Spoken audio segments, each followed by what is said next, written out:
Chers amis des jolis mots, bien le bonjour. Aujourd'hui, nous allons enquêter autour d'un mot fourchu, glissant, ambigu, un mot qui s'amuse à semer le doute comme d'autres sèment des confettis, un mot qui rougit ou qui fait rougir, selon qui l'emploie, voici venir équivoque. Et je vous vois déjà, vous qui m'écoutez dans votre voiture, sous votre douche ou au fond de votre lit, équivoque, ça veut dire quoi exactement? C'est négatif, c'est sexy, c'est suspect? Ça veut dire pas clair, mais comment ça pas clair? Eh bien, voilà tout le problème. Équivoque est lui-même équivoque. C'est presque un métamot.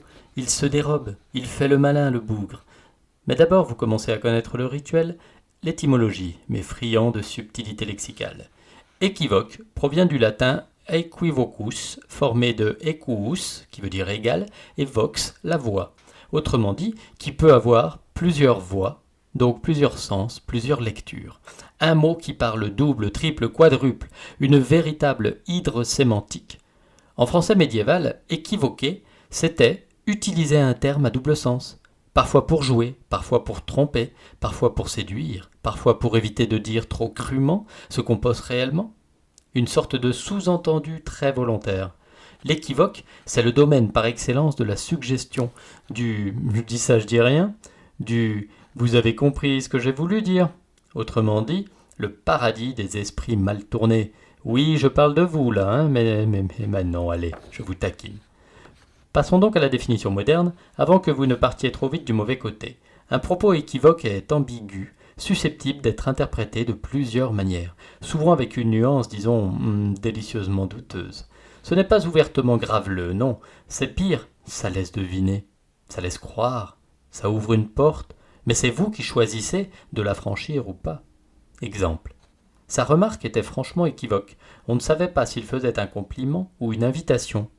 Ou, elle lui répondit par un sourire équivoque entre la politesse et toute autre chose. Synonyme, ambigu, trouble, double, sous-entendu, allusif. Antonyme, explicite, clair, limpide, bref, tout ce qui manque à l'équivoque pour être raisonnable. Et avouez-le, chers auditeurs, l'équivoque est parfois bien plus efficace que la franchise. Cela crée un flou artistique, une tension légère, une vibration dans l'air. C'est le royaume des phrases dont on n'est jamais sûr.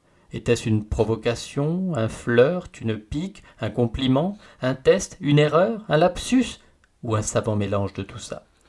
L'équivoque, c'est quand quelqu'un vous dit « Vous êtes en forme aujourd'hui ?» et que vous passez 3 heures à vous demander ce qu'il voulait dire.